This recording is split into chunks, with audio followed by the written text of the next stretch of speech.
Adit. Adit. Kalau saya nggak tepat waktu di blender katanya. Iya, di blender nanti. Harus tepat waktu ini. Oke, langsung aja kita ke pertanyaan pertama. Benar. Di debat kemarin, Caimin bilang tuh mau ngebangun berapa puluh? 40 kota, 40 kota setara Jakarta. Gimana itu caranya? Gak masuk akal itu. Mulai belum. Iya, itu gak masuk akal, Cak. Boleh Cak dijawab 2 menit dari sekarang? Iya. Timernya, nah, oke. Jadi karena waktu maka omongan kemarin tidak utuh. Sebetulnya 40 kota itu kita sudah analisis dan pilih. 40 kota itu kota yang sudah ada dan memiliki potensi untuk tumbuh kembang. Nggak usah jauh-jauh. Di Balikpapan, Banjarmasin, Pontianak, Purwokerto kalau di Jawa. Mana lagi? Magelang dekat Jogja. Mana lagi? Kota-kota 40 yang kita pilih itu hanya disentuh dengan APBN yang tidak terlampau besar.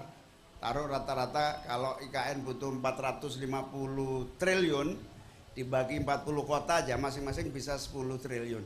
Tapi nggak usah jauh-jauh 10 triliun. Satu kota disentuh 5 triliun itu bisa mendongkrak arah sebuah kota menuju standar Jakarta. Menuju standar Jakarta. Karena itu yang disebut 40 kota yang akan kita bangun adalah seluruh infrastruktur. Pertama tentu saja infrastruktur transportasi publik. Yang kedua infrastruktur perumahan yang lebih memungkinkan akses tempat kerja. Yang ketiga pendidikan, air minum tentu saja, air bersih, air minum.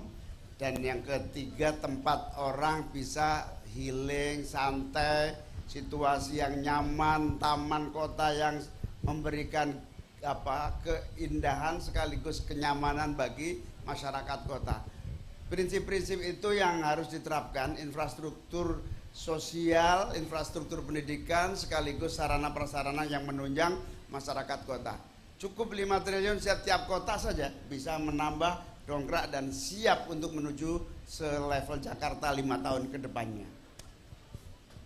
Udah? Udah.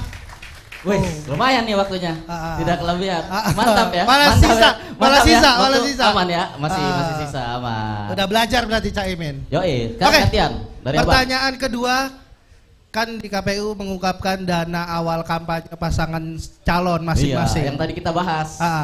Dan Amin merupakan pasangan calon yang dananya paling sedikit, yaitu 1 miliar. 1 miliar. Tapi emang cukup 1 miliar keliling-keliling ini? Iya, emang cukup. Emang dananya dari mana? Dana pribadi? Ya, ini pertanyaan soal agama ya. Jadi karena ini apa? Menyangkut takdir pas-pasan maksudnya. Jadi memang dari segi dana kita masih pas-pasan. Mas Anies berkali-kali cerita bahwa banyak orang yang mau nyumbang jadi takut.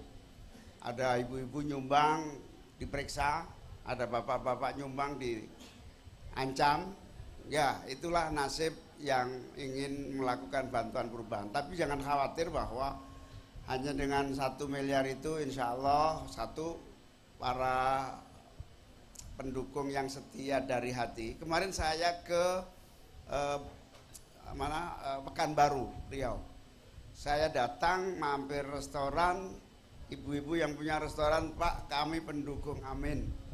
Insya Allah kalau Bapak datang ke sini lagi 3.000 konsumsi saya siapkan dari restoran ini karena kecintaan saya kepada amin.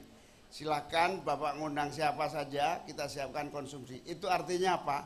Ada partisipasi dan kemandirian dari para pendukung amin.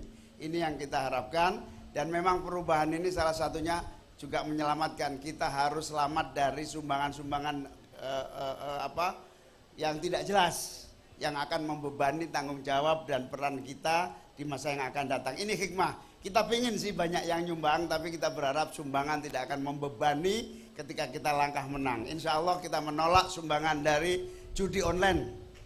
Nah, supaya kita tidak kesulitan ketika nanti kita akan menyelepet pelaksana judi online misalnya, itu contoh. Tapi bukan apologi, tapi memang kita masih terbatas dan sekaligus ini hikmahnya masyarakat menjadi kita harapkan terlibat secara langsung dalam pemenangan amin secara mandiri. Wih.